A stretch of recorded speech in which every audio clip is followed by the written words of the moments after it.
The other day, I was sorting through a box of old stuff my parents had sent over. You know, the usual report cards, dusty trophies, questionable childhood art. But then, I found something that made the hairs on my arm stand up. It was a class photo. Standard stuff. Kids in awkward poses.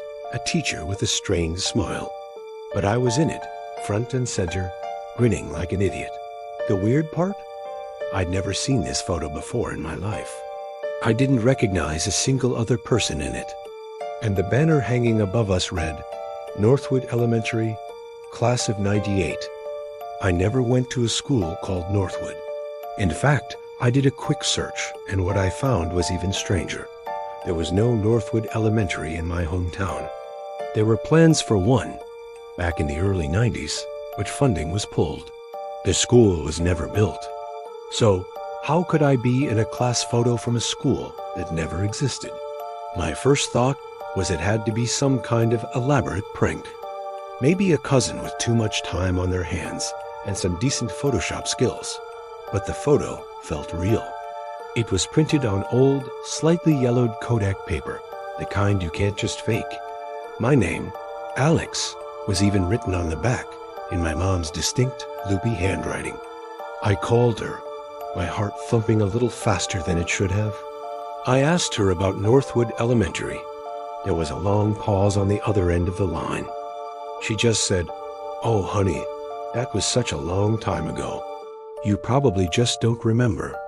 Her voice was off, dismissive, like she was trying to change the subject. That just made me more determined to figure this out. The location where Northwood was supposed to have been built wasn't far from my parents' house. It was a patch of overgrown woods now, wedged between a new housing development and an old industrial park. Curiosity got the better of me. That weekend, I drove out there. There was a rusty chain-link fence with a no trespassing sign, but it was easy enough to slip through a gap.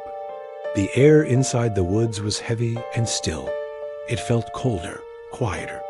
I followed a barely there path, pushing through thorny bushes and tangled vines.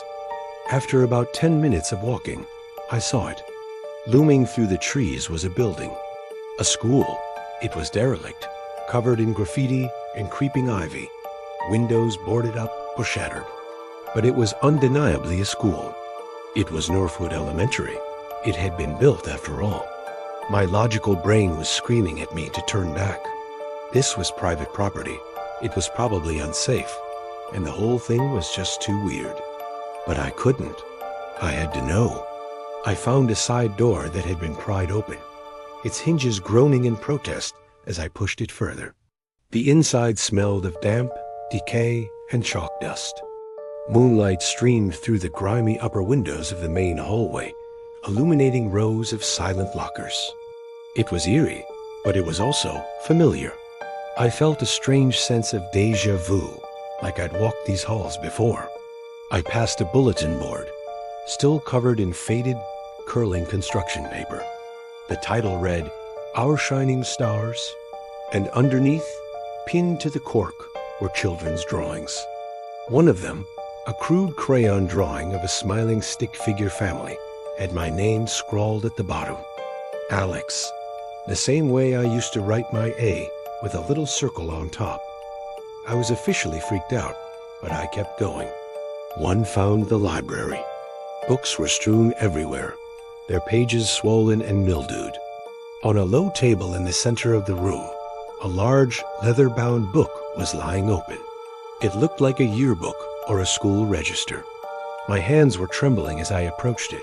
The page it was open to was a list of student names. And there it was. Alex Ryder, grade 3. My name. My grade from 1998.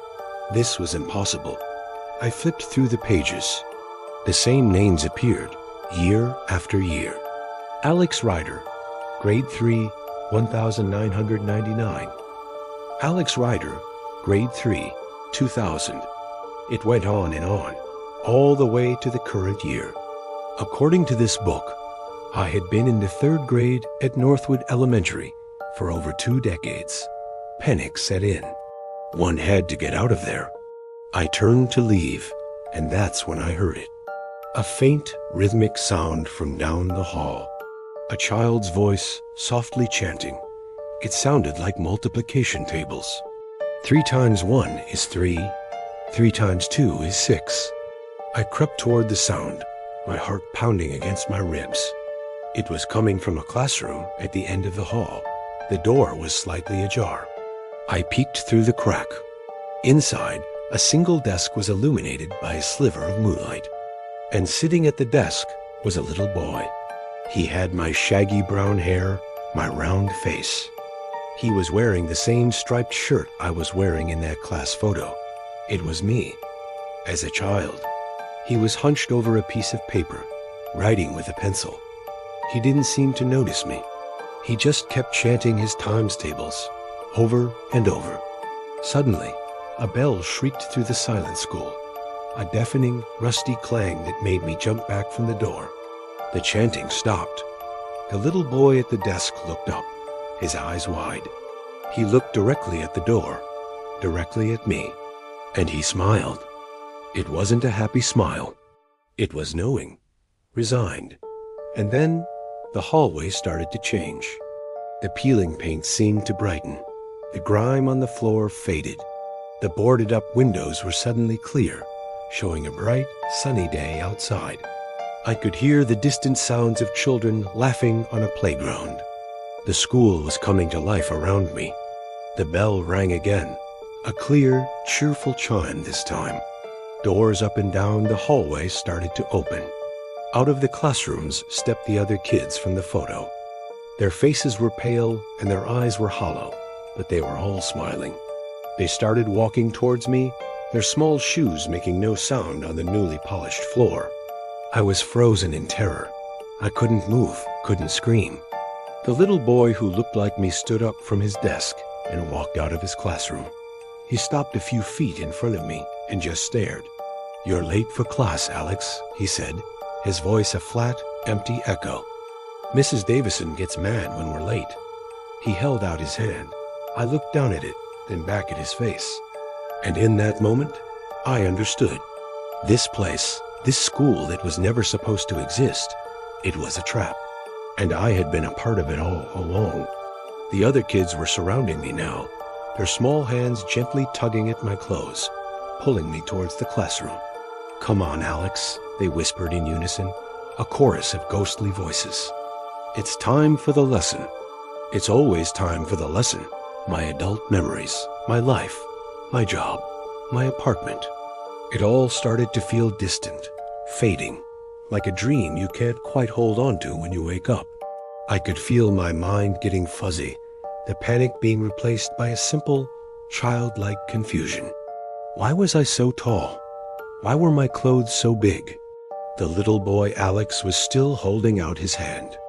Without thinking, I reached out and took it. His hand was cold, but it felt familiar. It felt right. He led me into the 3rd grade classroom. The other children filed in behind us, taking their seats at the small wooden desks. My desk was at the front, right next to the window. There was a fresh piece of paper and a sharpened pencil waiting for me. I sat down. The chair was a perfect fit. From the front of the room, a woman with a strained smile, the same teacher from the photo, tapped a ruler on her desk. "All right, class," she said, her voice crisp and timeless. "Let's begin." Again, and I picked up my pencil, ready to learn my times tables, just like I had yesterday and just like I will tomorrow. Forever. Thanks for watching.